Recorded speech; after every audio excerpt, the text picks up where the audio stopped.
Good evening, friends. Welcome to the Prophecy Insights presentation number 28 of two witnesses. And I'm expecting at least a dozen more messages under the two witnesses. But today is a very interesting topic. And this is super important topic, that is little horn. Little horn. And Bible talks so much about little horn, and and if we ever get martyred in our lifetime, physically killed or slayed, it is most likely the agency that does that would be little horn. And it camouflages and conceals itself. Probably we might die and we do not know who is actually killing us. We might think somebody else is killing, but this is the sinister spiritual force that is behind the martyrdom of saints in the end times. So this is a big subject. So I'm estimating at least 2 to 3 presentations, little bit maybe more. So today we would be introducing and doing part 1 of Little Horn. Little Horn part 1 today.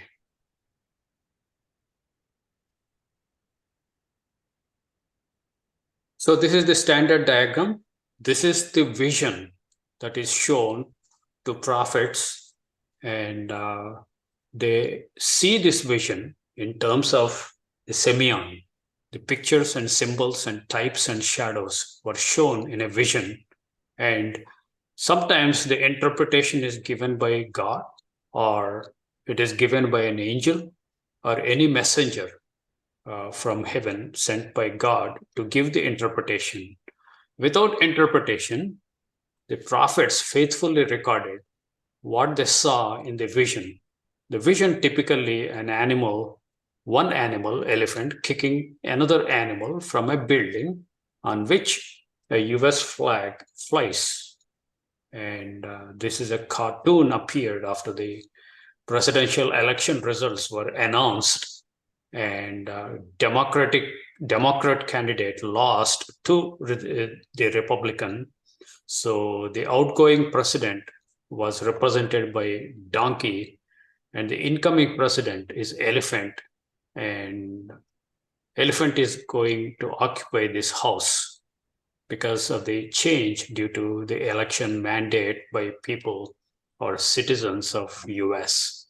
So, and this building is White House because it appeared after the election results. And today we will see this very similar image, a vision shown to Prophet Daniel. He sees two beasts, very similar to our diagram. He sees a he-goat and a ram. The ram stands very powerful. It has 2 horns. And then the he-goat, he sees second. The first he sees ram, and he stands at river Ulai, and he sees this ram. This ram grows big. It has 2 horns. One horn is longer than the other one, but those 2 are long horns, and it grows exceedingly great. It travels in the direction of west, south, and north, and it occupies the whole earth. It becomes a superpower. So as Daniel is watching, this ram grows into a big, very powerful animal or beast. Then he sees a he-goat or male goat that has only 1 horn, and it comes from west, and it approaches this ram, and it gains speed, and it is swift in its attack. It comes and crushes the ram, and it crushes both the horns of the ram and tramples the ram to the ground, and ram gets powerless. Nobody can rescue the ram from the hands of the he-goat. Then he-goat stands and tramples, and it becomes a superpower. And once the he goat grows big and becomes superpower, the single horn it has, that would be taken out, that is taken off. And once the horn is gone, from that there are four horns that would come out, and then those four horns spread in four corners of the earth.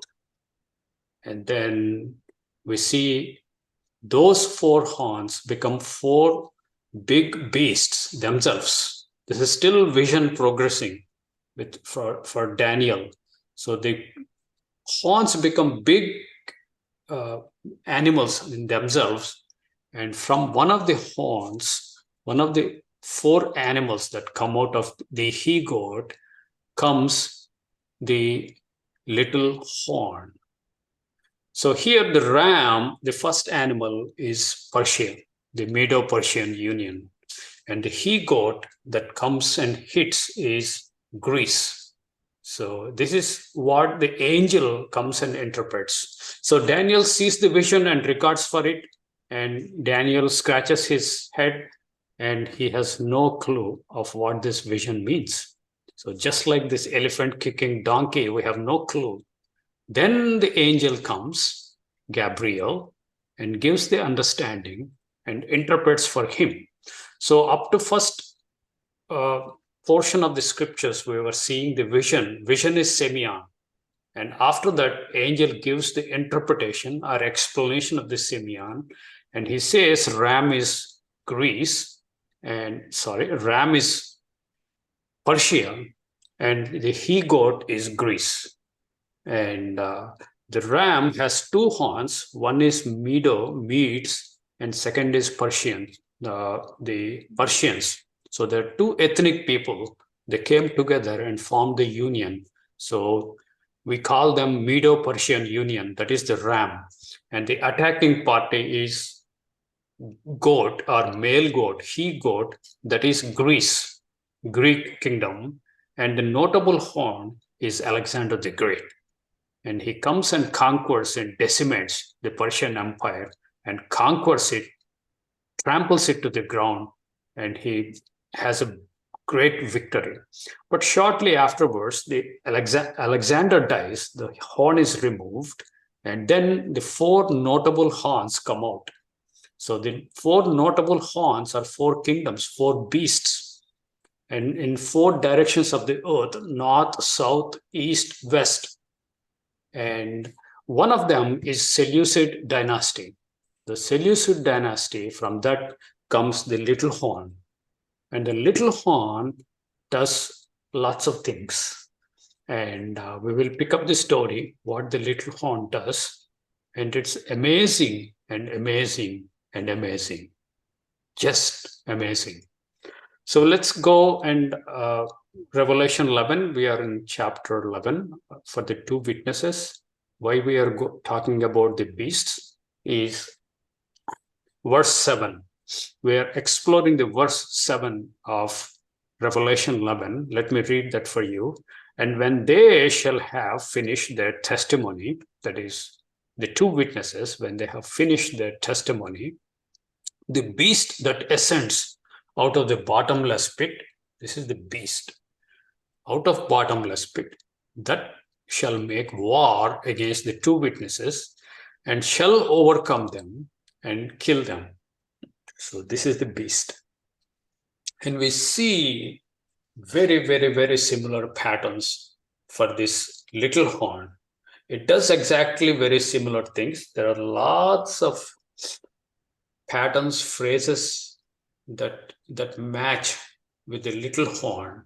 One big difference is little horn kills Christians, people of God. Here, this beast kills two witnesses. Is it possible two witnesses are the people of God? If that is true, then we are talking about the same beast. So we will try to see the patterns matching with this beast that kills two witnesses and compare that with the little horn that kills saints. That does exactly. He makes war against the saints. It will overcome the saints and kill them. So that is where our interest is. So we want to understand and explore the beasts of Daniel. Then we will come to beasts of Revelation.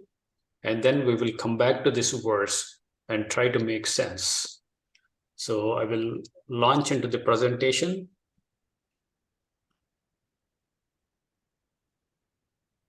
We'll skip these slides. We have already went through that.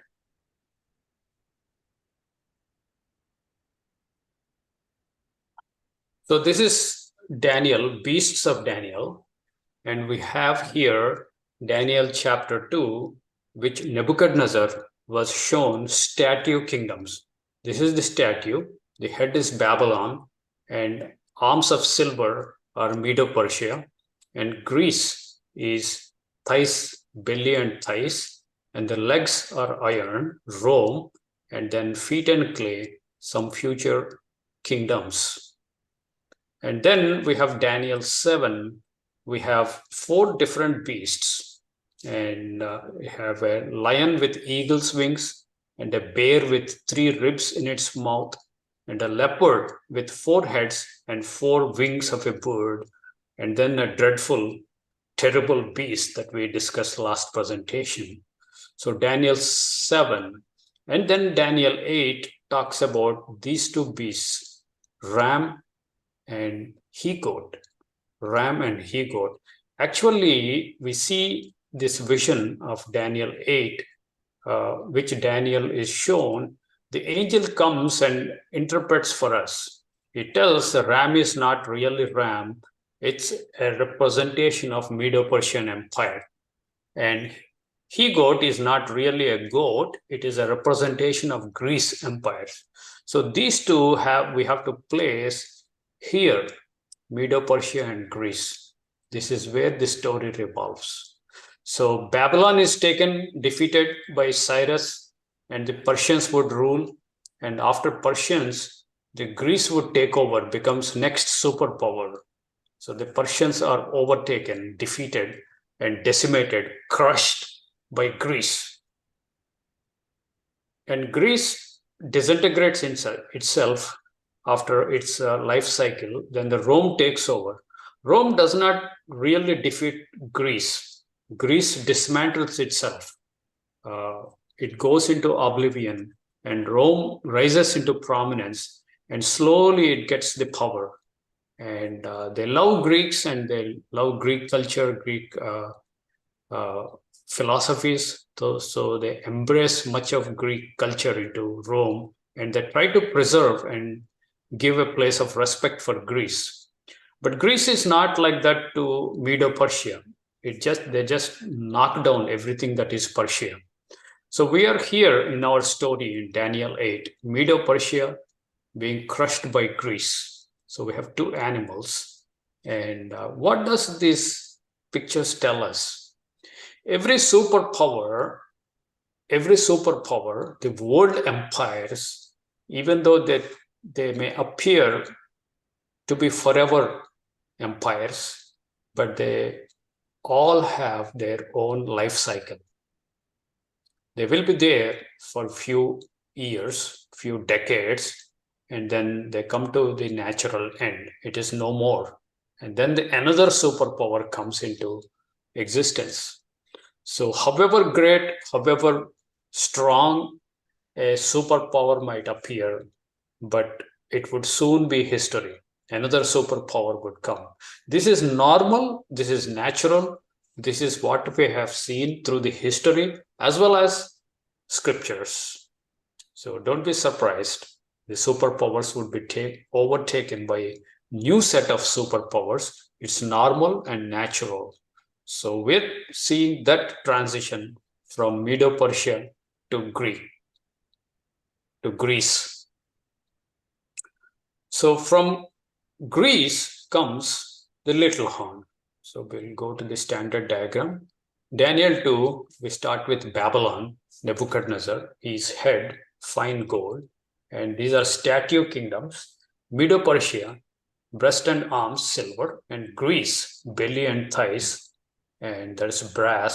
Rome, two legs, iron, and then we have unknown beasts, a long period indicated by the feet of the statue, and mix of iron and clay try to mingle, but they would not be successful. At the end of this phase of feet, a stone cut without hands will come and destroy the whole statue. That will be the kingdom of God. The stone rock is Son of God, and this is the end of this.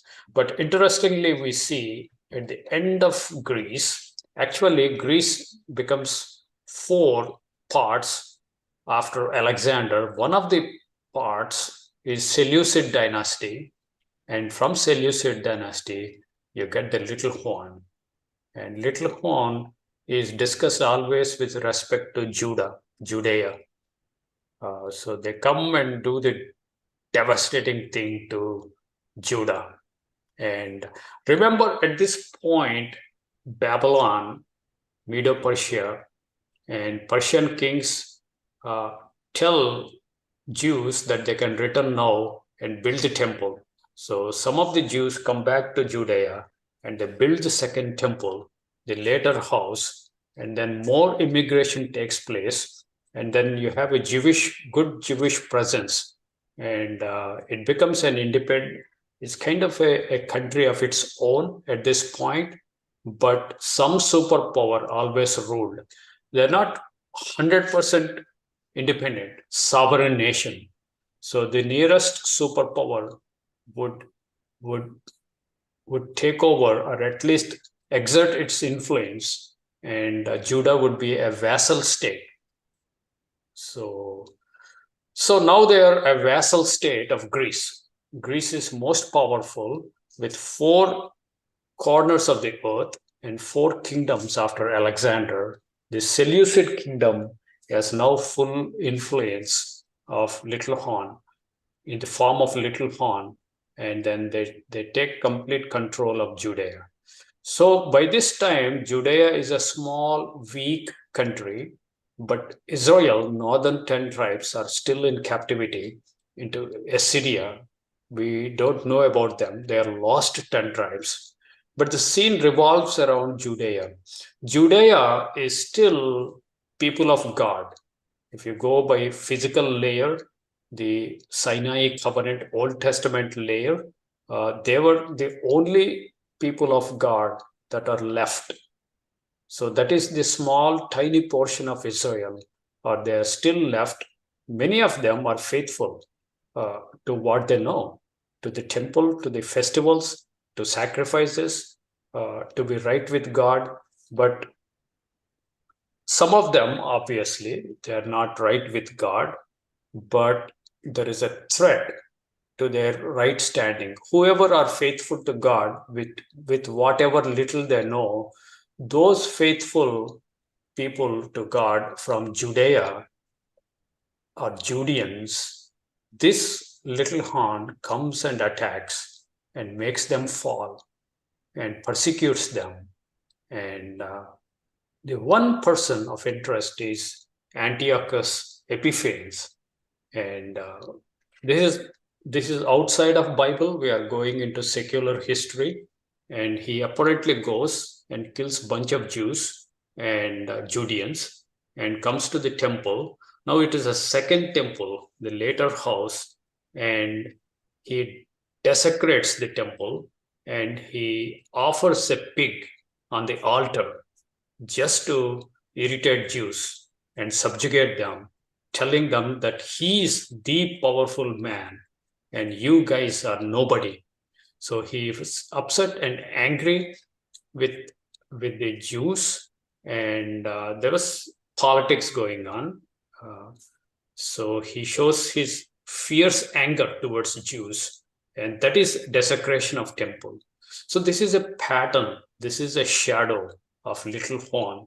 This happens in Greece after the third kingdom, and then you have Rome. During the rule of Rome, we have kingdom of God. Son of God comes and establishes this invisible kingdom of God. And then there's a long period, and then the second coming happens, and then all these kingdoms would be dismantled, and the kingdom of God would be forever, would be given to the saints.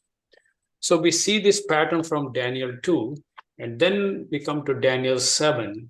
We have 4 new set of kingdoms, and these are AD kingdoms. We call them, the top line is BC, before Christ kingdoms, and somewhere Christ comes. And then we have AD kingdoms after the death of Christ. Daniel 7, you have lion kingdom, bear kingdom, leopard kingdom, and dreadful, terrible beast. All the 4 beasts are over. At the end of the 4th beast, at some point, you see the little horn. So here, the little horn is associated with the 3rd kingdom, that is the BC kingdoms. In the AD kingdoms, the little horn is associated with the 4th kingdom, little horn. In fact, this dreadful, terrible beast that we discussed has 10 horns on its head. And out of the 10 horns, this little horn comes out from those 10 horns and uproots the 3 of the horns, and it establishes itself. So this is the real little horn. And then we have kingdom of God comes.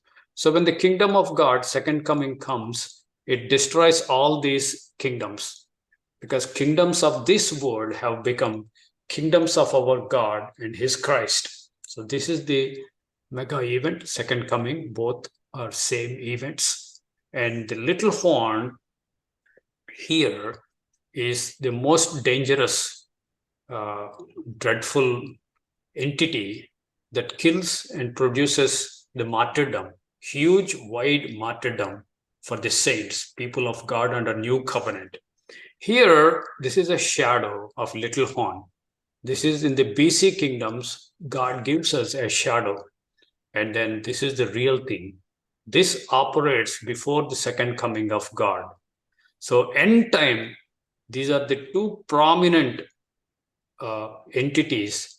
The 4th beast, a mega empire, and dreadful and terrible, and nobody can resist this. This is a big, huge beast. And on this beast, this little horn rides, kind of thing. It controls, it pulls the strings. So the little horn uses the power and the military and the intelligence of this beast system, and it does its dirty work. Here, the little horn and shadow, it pulls down the faithful Judeans or Jews, causing them to fall down with their right standing with God. So it causes them to lose their faith. It's not faith, they're standing with God. And we see very interesting things today, how the little horn plays in shadow. And this shadow helps us to understand this guy in a much clearer sense. So we are not even going to this box. We would just be staying in this box today. As part 1, we will study the shadow of little horn, and then we progressively, we make step-by-step baby steps and gain more insight in next 3 to 4 messages. So chapter 8 is where we have little horn, and let's launch. As we go about, I will explain a little bit of history. So we would be switching from scriptures to secular history, and from secular history back to scriptures. The scriptures are word of God. That is 100% right. And the secular history is as good as it is. And there is no absolute guarantee that secular history is 100% right. But we have no other way to figure out these things. We have to lean heavily on secular history. Fortunately, the secular historians, there isn't much disagreement among these kingdoms. Either all these BC kingdoms, Babylon, Medo-Persia, Greece, Rome, you have too many historical writings. Ancient historians left us with elaborate data. So there is less confusion, less disagreement. Maybe here and there, smaller things you have you have no problems.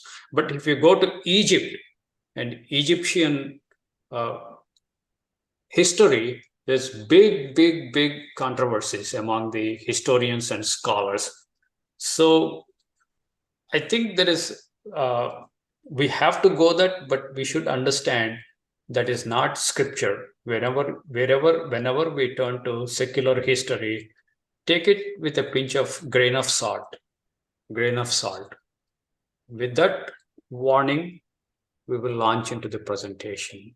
See how the little horn would pull down the people of Judah from worshipping their God Yahweh. It pulls them down and it pulls the truth down, and it does so much work, so much dirty work. This reminds us of Thessalonians. The, the, the man of sin comes and exalts himself and claims that he is God. And before that, there is great departure, apostasy, great falling away. We see that the first falling away takes place, and then the man of sin arrives, and he declares himself to be God, and then he persecutes and kills God's people. We see that this pattern.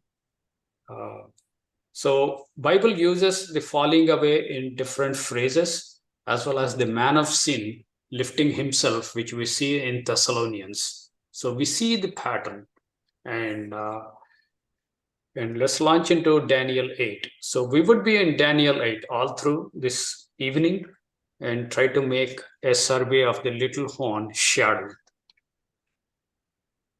Daniel 8, little horn, it is not the real little horn, but this is a shadow. So we can gain as much patterns and as much shadowy things from this. So here first the vision starts. Angel calls the vision of evening and morning. So morning and evening vision starts, and Daniel sees the visions, and he sees these two animals, ram and he goat, and then the story revolves around the vision, and what all he sees is just Simeon, and he records the Simeon, and then he consults the angel, and angel would be sent by Christ, Gabriel. Gabriel, tell this man and let him cause him to understand the vision.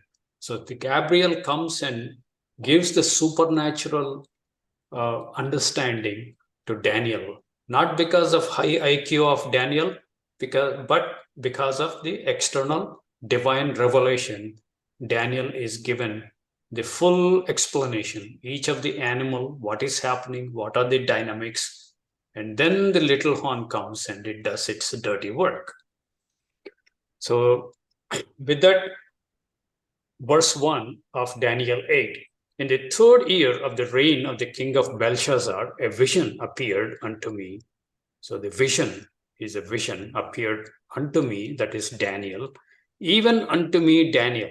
So Daniel has scribes. When he sees the vision, sometimes the scribes also would see, that would write the content of the vision. But here it was given exclusively to Daniel, nobody else.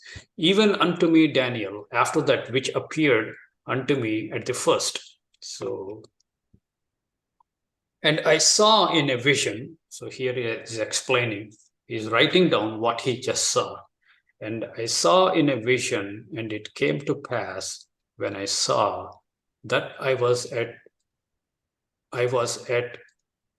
Sushan in the palace, which is in the province of Elam. So this is where he is physically present when the vision started. And I saw in a vision, and I was by the river Ulai. So river Ulai is in vision. Now it's switching from his location in this palace, Sushan, and King Belshazzar, and the vision, he jumps to vision, and in the vision, he lands by the river, on the banks of the river Ulai. So here, the vision is almost like a video. He's inside the video progresses. So you see the motion and developments. Then I lifted up mine eyes and saw, and behold, there stood before the river a ram. So a ram. So he lifts up in the eyes when he lands on the banks of river Ulai.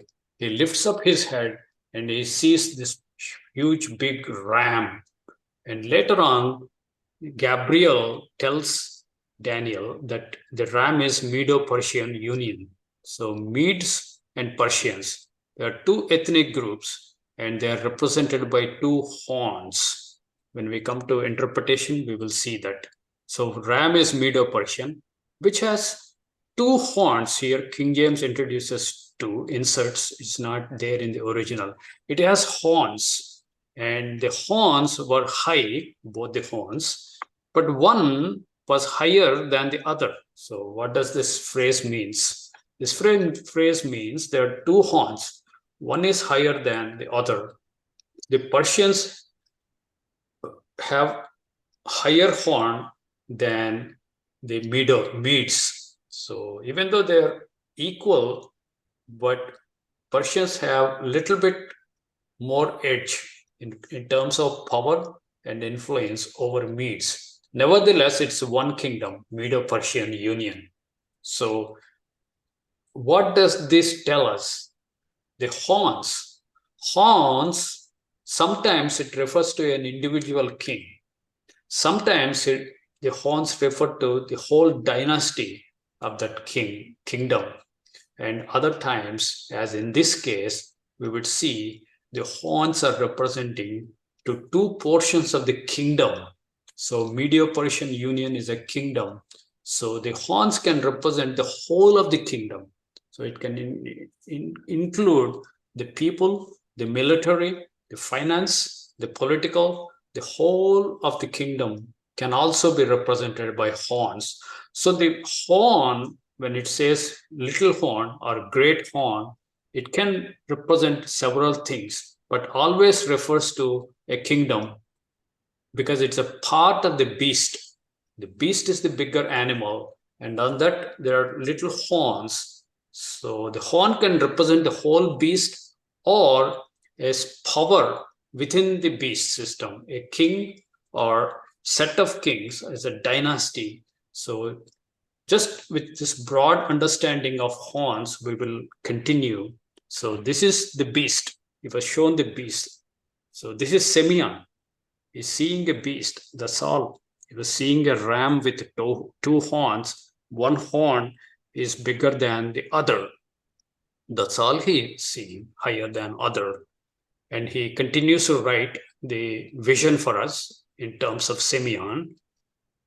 Verse 4, I saw the ram pushing westwards. So this ram is not static. It's not just standing.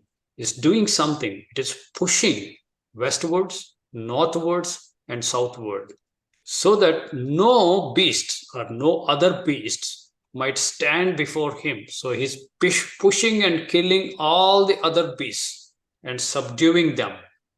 Neither was there any that could deliver out of his hand, but he did according to his will and became great. So he knocked down every other beast, and we were not told about what other beasts and how it subdued. Those details were not given. At least Daniel did not write for us. So that is nevertheless, one beast is pushing down and pulling down and conquering all other beasts. So he's still seeing the vision in terms of Simeon, and subdued became the great beast, this ram with two horns, and he did according to its will. And continuing, verse 5, and as I was considering this mega beast, big ram, he saw another beast, a he-goat coming from west. Verse 5, and as I was considering, behold, a he-goat, that is Greece, later on, angel tells us, Gabriel. The he-goat came from the west on the face of the whole earth. Greece is on the west of Persia, if you see the map. And this he-goat is in motion. And actually, it is a higher, unimaginably fast speed. Look at the phrase. From the face of the whole earth, it came from west and on the face of the whole earth. So this he-goat is about to cover the face of the whole inhabited earth. Its target is much bigger and much wider. And then touched not the ground. This he-goat touched not the ground. That means it's a rapid movement. It's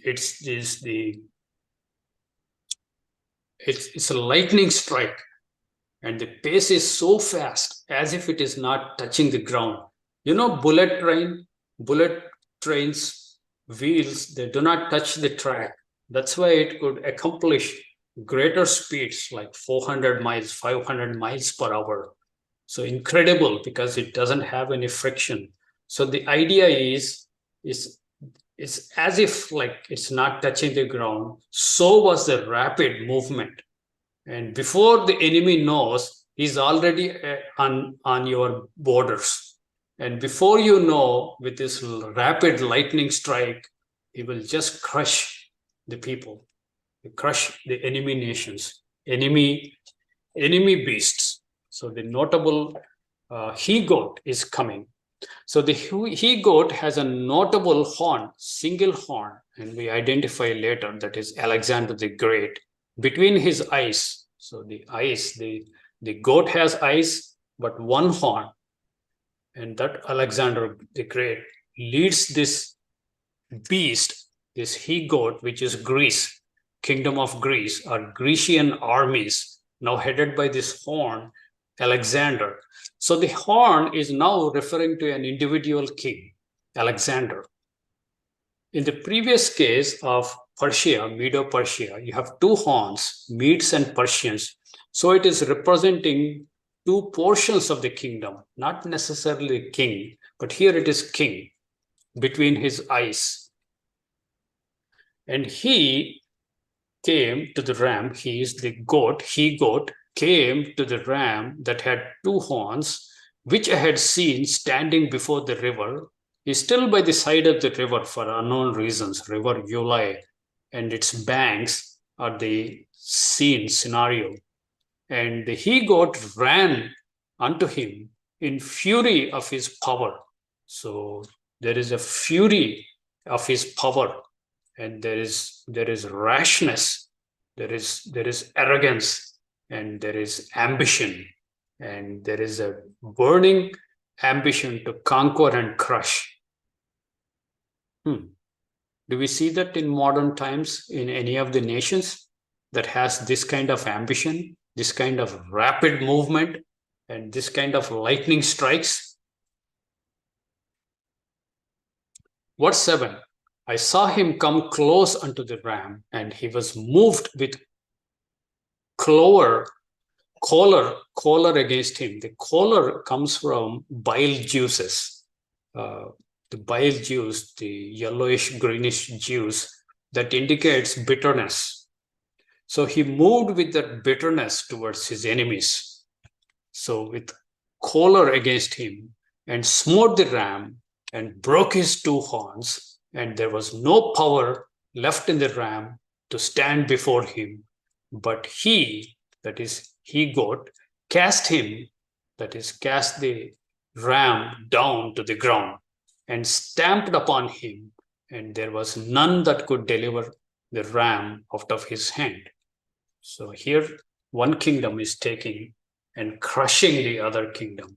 So still Daniel is seeing in a Semian language, the he-goat is breaking its horns and cast him to the ground and stamped upon that animal ram, and no other animal was coming to its rescue, and nobody else, no other animal could deliver ram out of the hands of he-goat.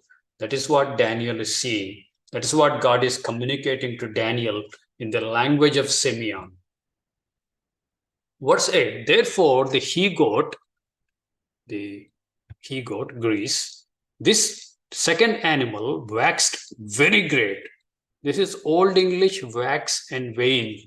Waxing and waning is explained in terms of moon. In the Old English, moon starts with a crescent and it waxes every day, little bit more width, little bit more width, and finally it becomes full moon, that is waxing. And then after full moon, it diminishes in its size. So that is waning. So waning and waxing of moon. So waxed very great. That means it is growing. It's a small he-goat. Now it is growing in size, power, and influence. And still in the vision, still in Simeon, this becomes big, conquering animal, the goat, the he-goat. And when he was strong, the great horn, that is the Alexander the Great, was broken. The horn is broken. Later on, we see Alexander dies. And for it came up four notable ones towards four winds of heaven. So the horn is broken, and then the four new horns have come out of the he-goat. Now, the video is still progressing, vision is still progressing. So the four horns came out of the first horn in that place, and then they spread across four winds of heaven. See the language, the metaphor, four winds of heaven. And angel explains, actually, they go towards north, south, east, west. So the four winds of heaven, metaphorically referring to four directions, covering the whole 360 degrees. So a lot more we can learn from these verses. And verse 9, and out of one of them, so one of the four, you have four horns, one of the horns, that is Seleucid, came forth a little horn. So this is identified by Antiochus, the whole Antiochus dynasty. In specifically, one of the Antiochus, called Antiochus Epiphanes, is the most sinister guy. And this little horn comes out from one of the four horns, and this little horn, again, the little horn, smaller in size, but it is very sinister. So little horn can refer to a king or the whole of the kingdom. So we don't know at this point how this plays out. A little horn which waxes exceedingly great. So the little horn that came out from the fourth horn of the he-goat, now the little horn, the attention is all now on the he-goat. Now the camera is moving towards the head, and of that fourth horn on top of the he-goat, out of that fourth horn comes a little horn. So the fourth horn of he-goat is now expanded into a beast. So that becomes a beast. And from that beast on the top, there is a little horn. Comes out a little horn. So the little horn again becomes a beast little later. So the little horn comes out of the one of the four horns of the he-goat, and he waxed exceedingly great, and towards the south and towards the east and towards the pleasant land. So he goes to the south and east, two directions, not all 360 degrees. This little horn, he goes in two specific directions and subdues the territory, other animals, and he also goes towards the pleasant land. There's no land, pleasant. The pleasant, the Hebrew word, can also mean beauty and glory and honor. So the beauty, glory, and honor that belongs to God's people actually belongs to God and God's people. So this is understood as Judea. So he also goes towards Judea. So the little horn is fascinating. He has to go to Judea because he has to do the abomination desolation in the temple, in the later house. Remember those who came to feast, we discussed the later house. So built by uh, Ezra and Nehemiah and covered by Haggai and other prophets. And this later house, that's where the abomination desolation takes place. So the little horn does the abomination desolation in the shadow. We're still in the shadow of little horn. And continuing, verse 10, it waxed great. So it is going leaps and bounds by its strength. And verse 10 is very strange verse. From verse 10 onwards, the verses are very strange. There are lots of embedded deep meanings. It takes years to uh, evaluate each of the phrases, but I will try to do very high level what the phrase means in this context, and then it is up to you to take it further. And this little horn waxed great even to the host of heaven, and it cast down some of the host and of the stars to the ground and stamped upon them. So here, let me explain Simeon a little bit. The host of heaven. Who are the host of heaven? Is this little horn going to the heaven where God the Father and his Son dwells? It cannot be. Or if it is Satan, if we are talking about demonic beings of this little horn, are they able to go to heaven and pull out of heaven some of the people dwelling there, pull them to the ground? It is less likely. So, what other meaning could be possible? Uh, it is several people came to this understanding. I am also one of them, agree with them. The host of heaven, the heaven is a metaphoric name for Israel. Now we're talking in the physical layer, so it has to be physical Israel. The physical Israel, northern 10 tribes are gone. They are not under discussion. So only 2 tribes were there. So people of Judea, they are still covenanted people. So they are called heaven, host of heaven. Host is a word that is used army as an army. So army of heaven or people of heaven, referring to physical Israel, and in the immediate context, it is physical Judea. So we're talking about Judea. In this Judea, it brings down or cast it down or throws some down, some of the hosts, not all of them, some of the hosts it casts down.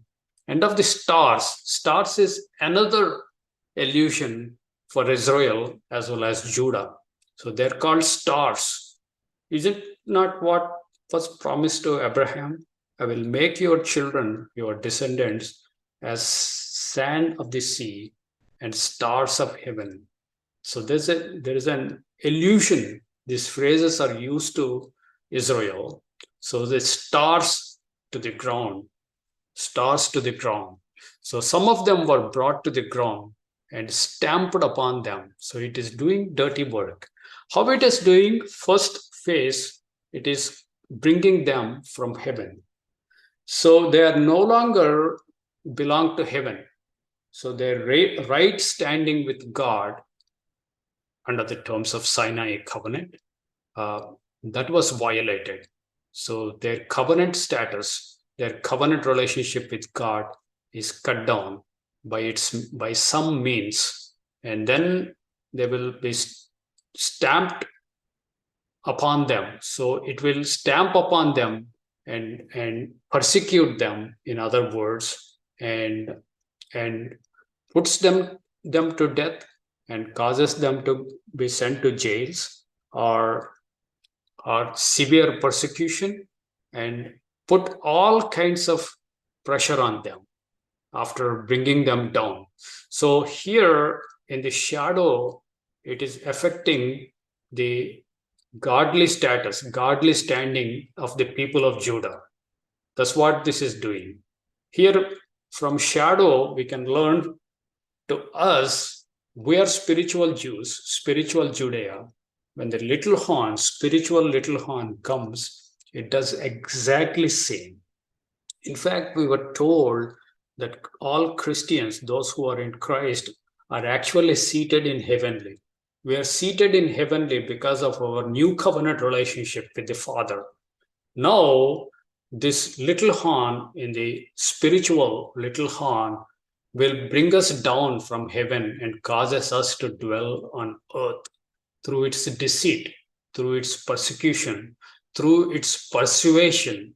So, all kinds of works, it will affect our salvation because shadow, it is doing the same thing. It is bringing stars of heaven and the host of heaven to the ground. And then let's see verse 10 in different translations because these are super important verses. Verse 10, this is LXC, is the Septuagint, Greek translation of the Old Testament. And let me read it. And it magnified itself. So it magnified itself here, like waxed great in King James. It magnified itself to the host of heaven. So all the right standing Judeans. So it will magnify itself to or against the host of heaven. And there fell to the earth of the host of heaven and of the stars, and they trampled upon them. So this translation, they, that means the little horn is not one person, multiple persons, armies that are trampling on the people of God. Let's go to Net Bible. I find this Net Bible very interesting, very helpful. So what they do is they don't take word for word or phrase by phrase in their translation. They do the loose translation and do the paraphrasing, but it is helpful for an average reader. It grew so big that it reached the army of heaven. So the army of heaven is another word for Israel and Judah. And it brought about the fall of some of the army. So falling of the army of God, falling of Israelites, falling of Judeans. Don't we see same phrase in Thessalonians? The falling away comes first, and then the man of sin is revealed. Some of the stars to the ground. So it casts some of the stars, it's the same population, army and stars, to the ground where it trampled them. And Young's literal translation, it exerts unto the host of heavens and causes to fall to earth of the host and of the stars and tramples them down. So it tramples them down. Don't we see the phrase in Revelation 11 when two witnesses are introduced? The tabernacle, the temple, would be trodden down by the Gentiles, by ethnos. See, we have very, very interesting patterns that we see in Revelation. Continue to verse 11. He magnified himself even unto the prince of the host. The prince of the host, who is prince of God's people, probably David in the Old Testament, in the physical layer. In the spiritual layer, it is Christ, the prince of the host. So this guy is exalting himself even to the level of Christ. And by him, the daily was taken away. There is no sacrifice. This is King James introduced. Please strike off sacrifice from your mind. It is just daily, tamid. Tamid. Tamid is itself is a big Hebrew word that is used in several places in tabernacle and temple, very high level. It refers to Christ. Yeah. So you can remember Christ as an illusion. Timid is an illusion for Christ, the Prince of the Peace. So that he would be removed, taken away. and the place of his sanctuary was cast down. So it has lots of embedded layers in this verse. So we see similar thing in Thessalonians. The man of sin exalts himself and proclaims that he is God and sits in the place of God. It's exactly same phrase. And he cast down the sanctuary.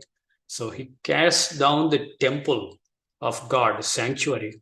Who are called sanctuary under new covenant? Ye are the temple of God. Ye are the sanctuary. And we would be trodden down. And interestingly, we see same in Revelation 11. The tabernacle, the temple, after John measures the temple, and that was holy city, the temple was trampled down, trodden down by ethnos. We were not told which ethnos. We see similarity in the patterns. Let's see verse 11, what other translations say. And LXC, this is Septuagint, and this shall be until the chief captain shall have delivered the captivity, and by reason of him the sacrifice was disturbed, and he prospered, and the holy place shall be made desolate.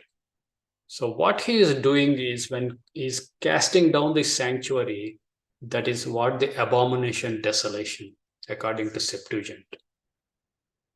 Casting down sanctuary has several possibilities or several meanings. One is to make it, to desecrate the sanctity and holiness of that temple.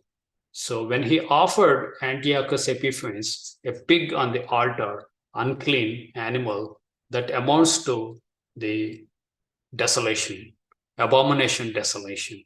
We are now coming back to Matthew 24, Olivet prophecy, where Christ talks about abomination desolation. When you see the abomination desolation, those who are in Judea flee to the mountains. Net Bible, it is also acted, this is little horn, acted arrogantly against the prince of the army. So he acts arrogantly against Christ and his people in the reality. But here in the shadow, it is going into Judea, and is acting arrogantly against Jews, Judeans, and their prince, from whom the sacrifice is not there, daily was removed, and whose sanctuary was thrown down. Let's go to Young's literal. And unto the prince of the host it exerts itself, and by it taken away has been the continual sacrifice. There's no sacrifice, the continual, and thrown down the base of the sanctuary. So this is abomination desolation. And we'll go to verse 12 of Daniel 8. And a host was given him. That means now the little horn has armed forces. There could be special ops, there can be secret police, or there can be regular army. We were not told.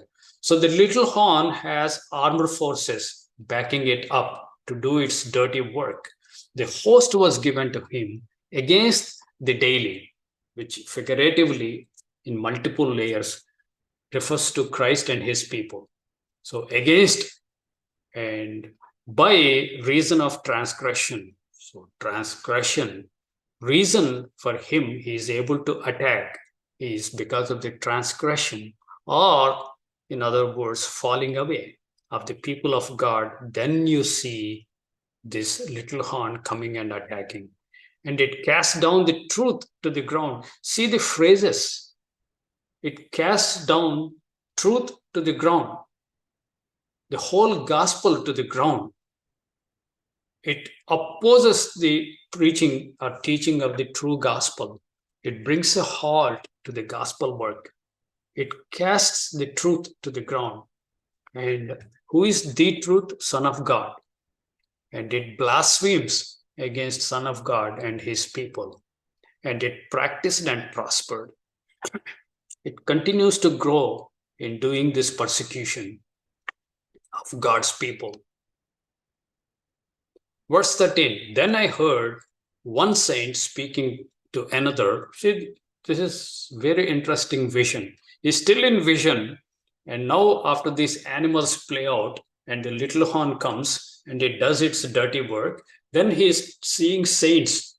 And how many saints we were not told. One saint is speaking to another saint, and he eavesdrop and tries to listen. So then I heard one saint speaking, and another saint said to unto that certain saint which spoke, how long shall be the vision concerning the daily and the transgression of the desolation, and to give both the sanctuary and the host to be trodden underfoot? So how long would this continue? So it is not one event, the abomination desolation. It's a process that continues. There's a falling away, man of sin appears, and he does the abomination desolation, and he will be trodden down on the people of God, persecuting and putting them down, driving them away from their homes, from their cities. They go somewhere and hide themselves. They will be destitute in sheepskins, goat skins, half naked, live in caves, all kinds of descriptions we see in Hebrews 11 and rest of the scripture. So people of God would be trodden underfoot, whatever that means. This is an open-ended statement. So how long? One saint is asking, other saint replies, and he said unto me, unto 2,300 days. 2,300 days. We were given a number. It's a figurative number. That long time, the little horn will be persecuting and subduing the saints. And then shall the sanctuary be cleansed. So there's a reversal, perhaps second coming. Then this dirty work is stopped once for all. Now the vision is completed. Let's see what Daniel has to say. And it came to pass when even I, Daniel, had seen the vision and sought for the meaning, then behold, there stood before me as the appearance of a man. So he sees a man-like form of some heavenly being, most likely Christ.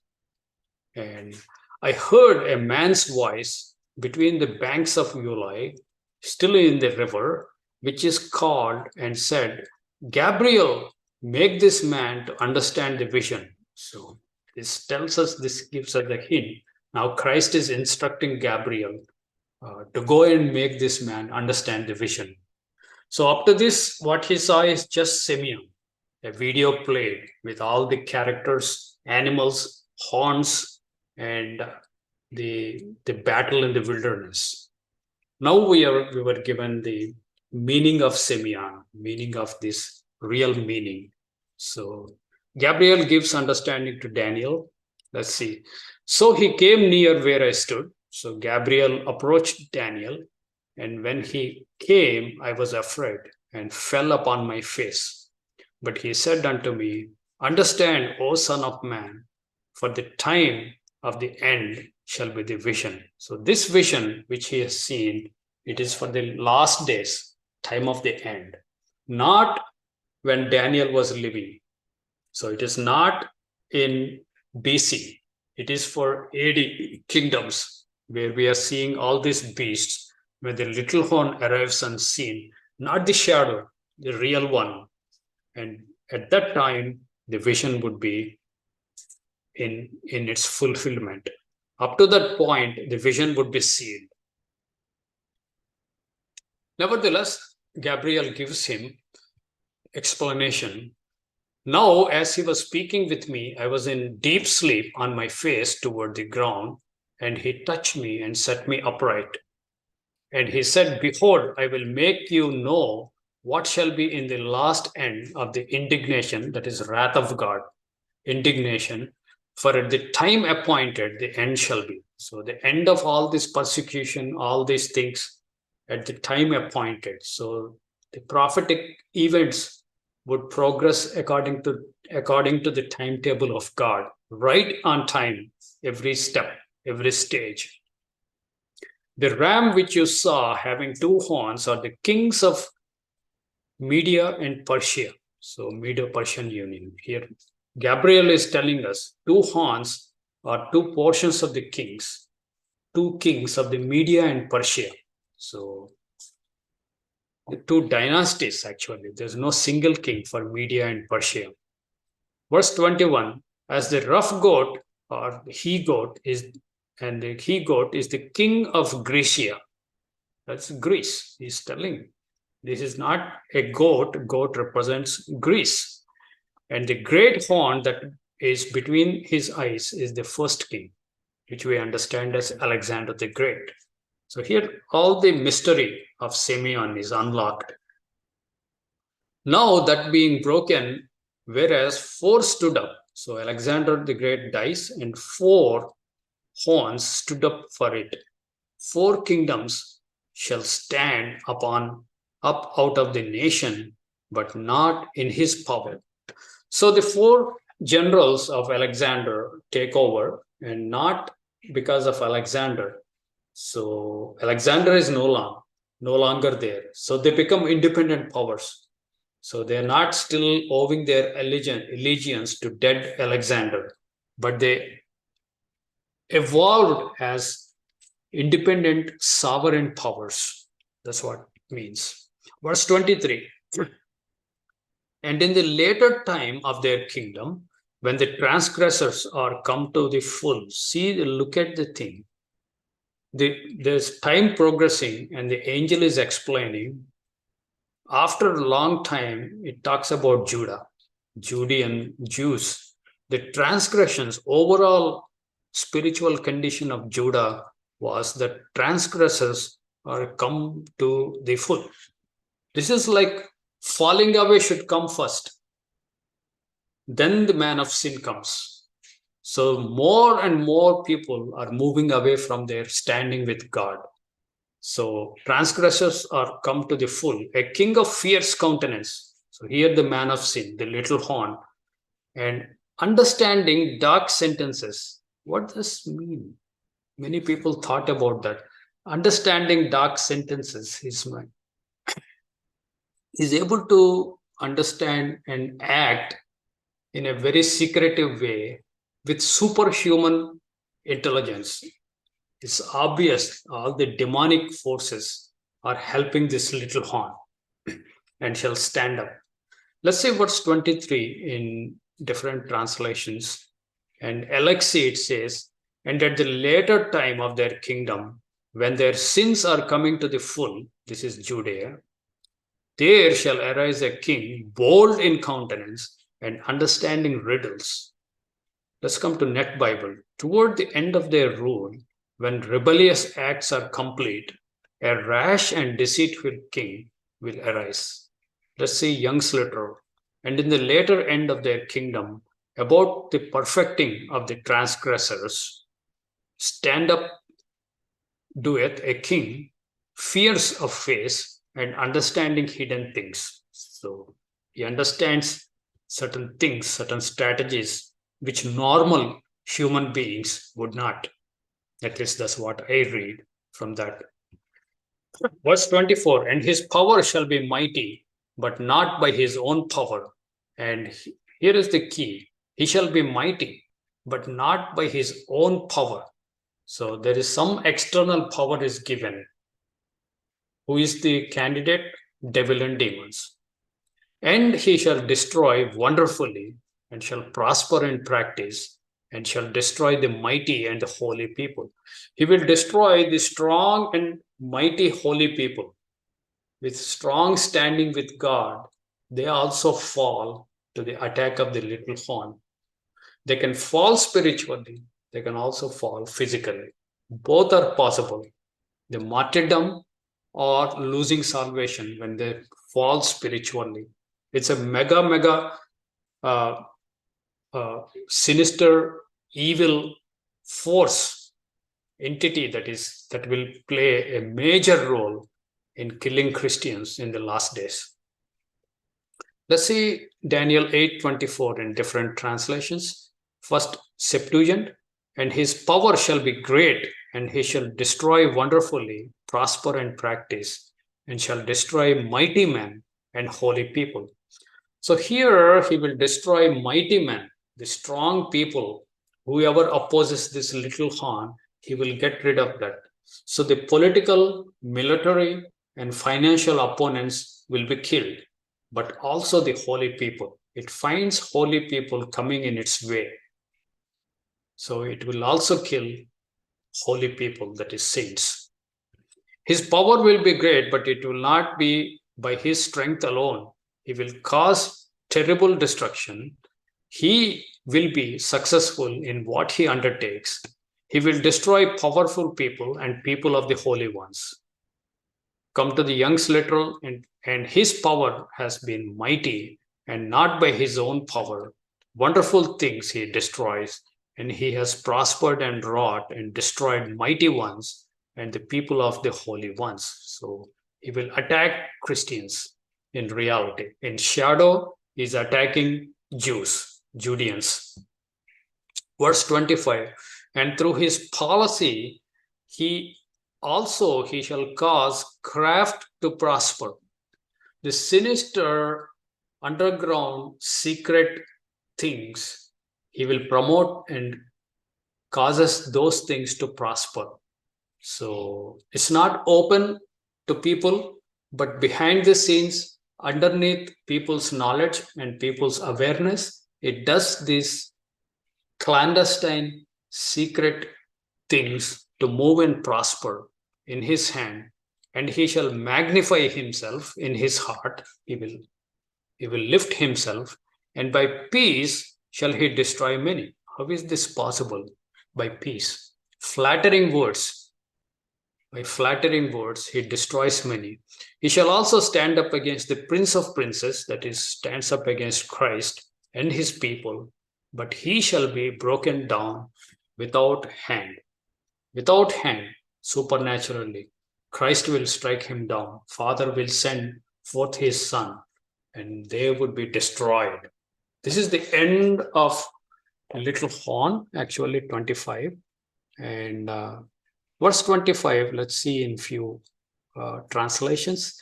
First, Septuagint, and the yoke of his chain shall prosper, and there is craft in his hand, and he shall magnify himself in his heart, and by craft shall destroy many, and he shall stand up for the destruction of many, and shall crush them as eggs in his hand. We don't see this in Hebrew scriptures. Greek translation says he will crush them as eggs in his hand. And very interesting. In Net Bible, by his treachery, he will succeed through deceit. See the attributes of this little horn. He will have an arrogant attitude. He will destroy many who are unaware of his schemes. People are not aware of his schemes. He will rise up against Prince of Princes, yet he will be broken apart, but not by human agency. This is more helpful in Net Bible. And Young's literal, and by his understanding, he has also caused deceit to prosper in his hand, and in his heart he exerts himself, and by ease he destroys many. And against the Prince of Princes he stands, and without hand he is broken. Verse 26, and the vision of the evening and the morning which was told is true. Wherefore shut you up the vision, for it shall be many days. So for Daniel and people in his age, this vision is closed, and it is sealed until the end time. And verse 23, and I, Daniel, fainted and was sick certain days. Afterwards I rose up and did the king's business, and I was astonished at the vision, but understood not, but none understood it.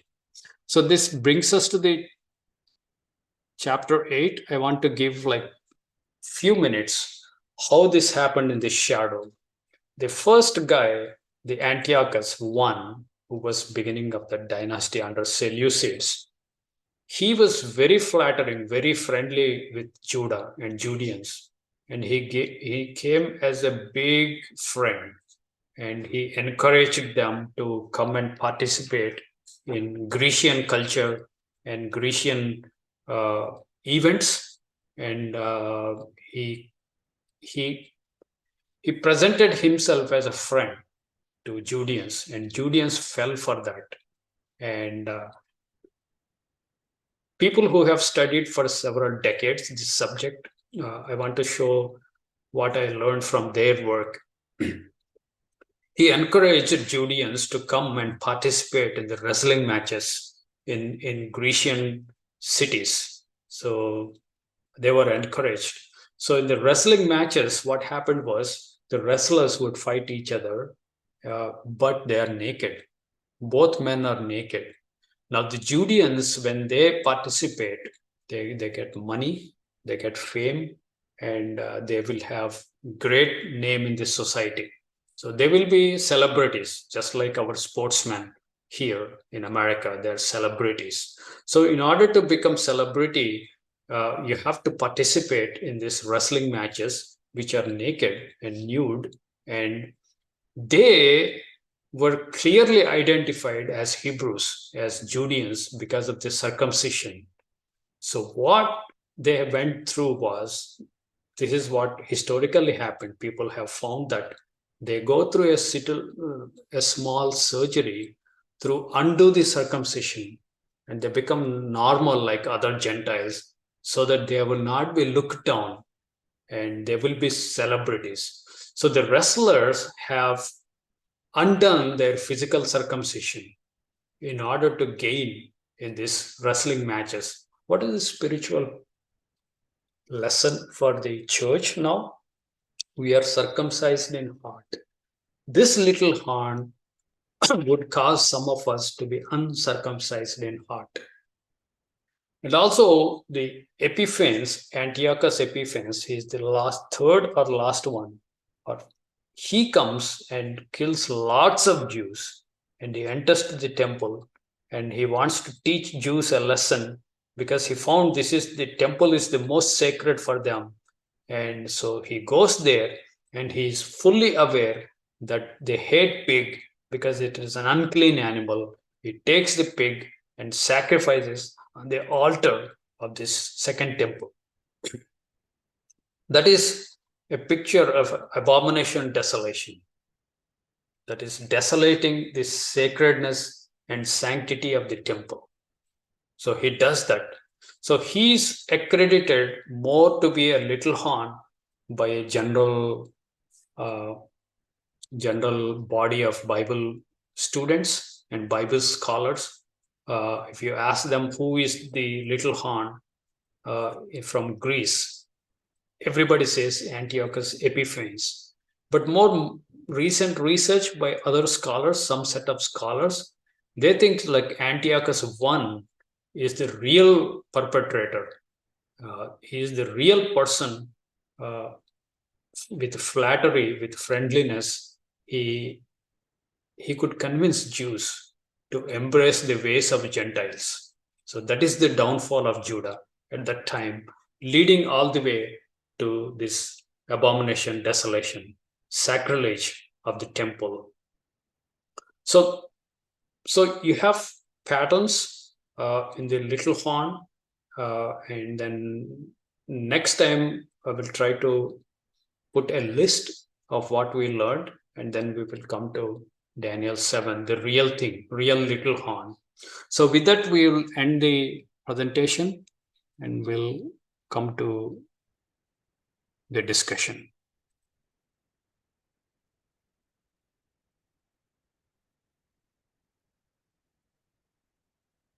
Yes, Willard.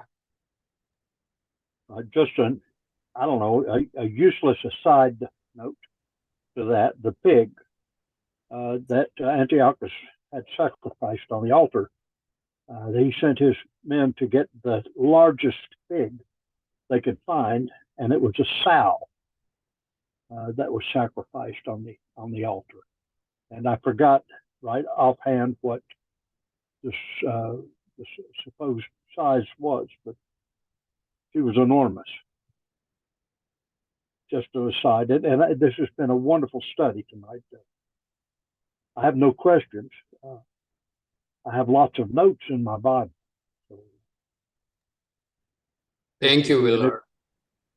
thank you, sir. Are you saying it is not pig, but some other animal? No, no, no. A sow is a female pig, and Okay. she was huge. I mean, just absolutely the biggest, sloppiest animal they could find. Oh, okay.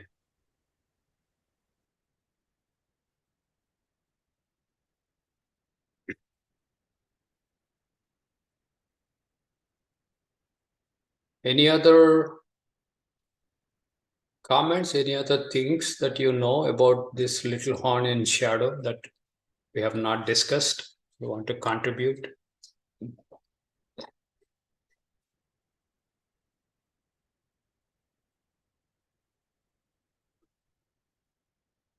Yes, Willard.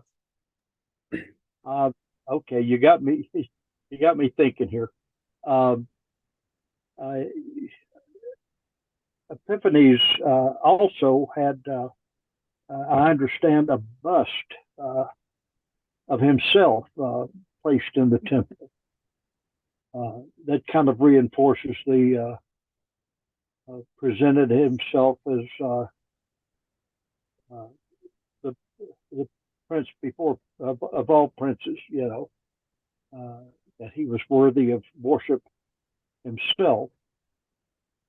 In order for the Maccabees to rid themselves of the Greeks, they had to bring in the Romans,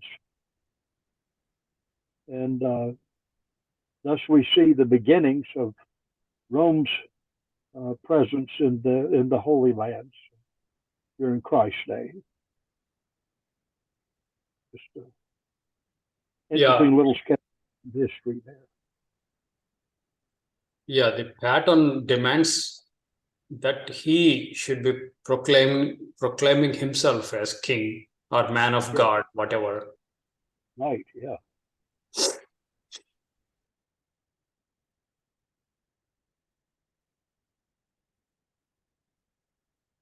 Maybe next time I can bring more from history, how these things translated. Antiochus I to Antiochus Epiphanes. That would help us and give us some good base. Epiphanes was given to the Roman emperor as to be made a slave by Antiochus I.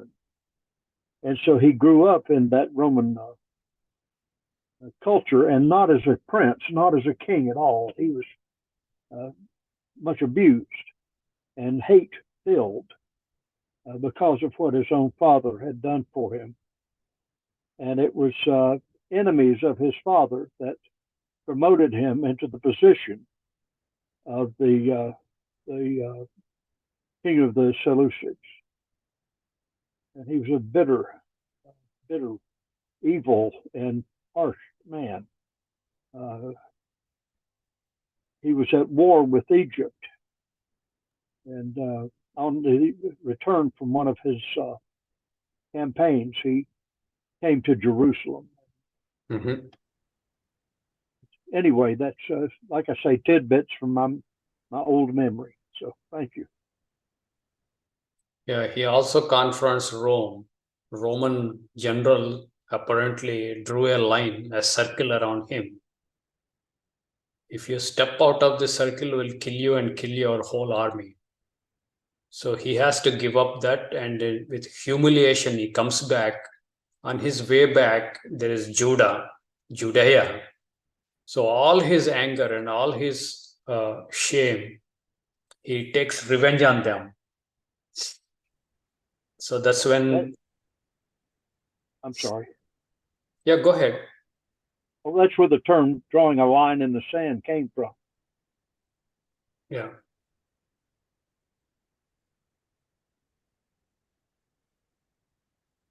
Didn't mean to interrupt you. Please go ahead. Sorry. Yeah, go ahead. No, I'm through until something else hits me. But I'll raise my hand next time. I'm sure. Any other things, any other comments people have for this little horn?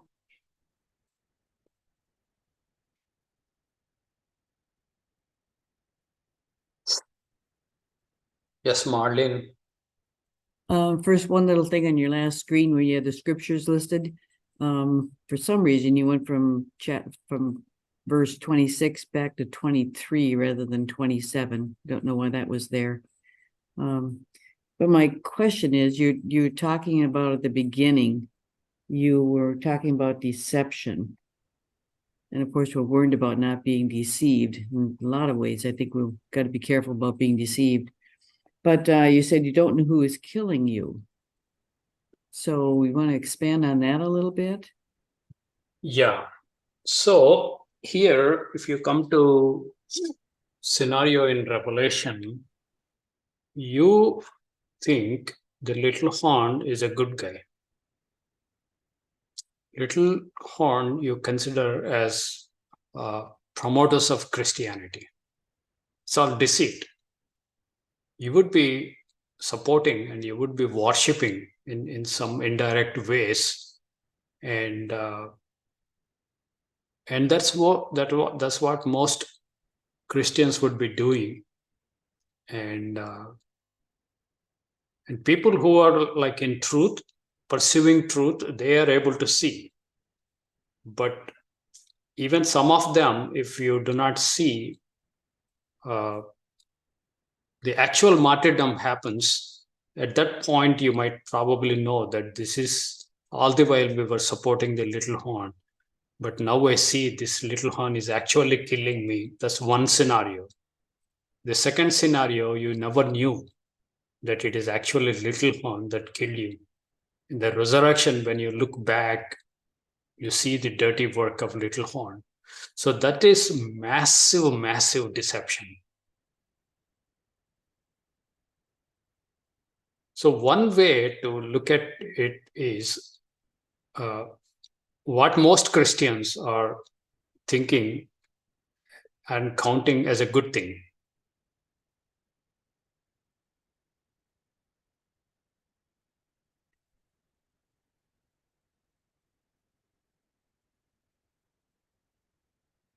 And people say it's Catholic Church, it is not. And that much I can tell you. Catholic Church is very evil and very wicked. There's no question about that in terms of persecution and killing of saints and people, but it doesn't meet majority or bulk of these signatures, bulk of these descriptions and patterns. So we have to be open-minded and look to that. So your good friends and your church friends may not believe it, but when God opens your mind, your jaw would drop. That's what I meant.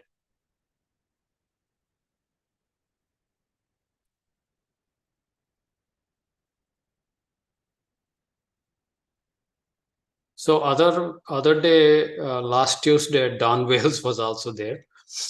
So he was saying he's seeing the convergence of 3 or 4 entities: the little horn in shadow, little horn in reality, and the beast that ascends out of bottomless pit, and then the mystery Babylon, and the beast of Revelation 13.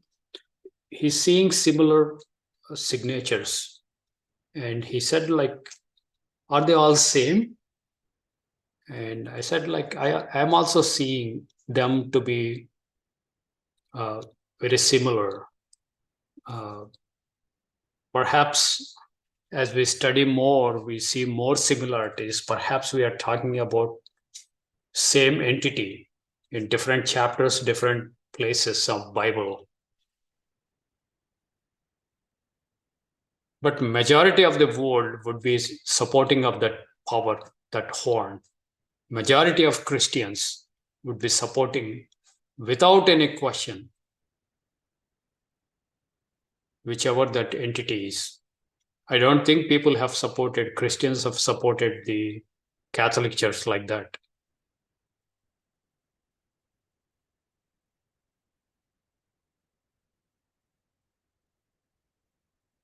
Anybody else? Willard, your